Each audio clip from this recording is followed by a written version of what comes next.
Can you solve this equation? We have negative 5 plus x equals negative 3. This means there is a certain value that, when added to negative 5, results in negative 3. Let's find out what that value is.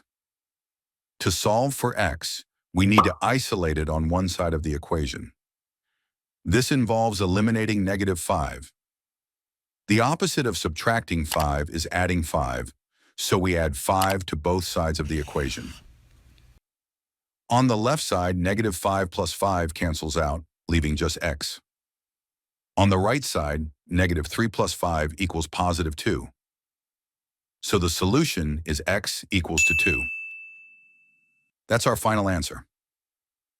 Now let's verify it by substituting x equals 2 back into the original equation. Wherever we see x, we replace it with 2 and check if both sides remain equal. On the left-hand side, negative 5 plus 2 equals negative 3. On the right-hand side, we already have negative 3. Since both sides are equal, our solution is correct.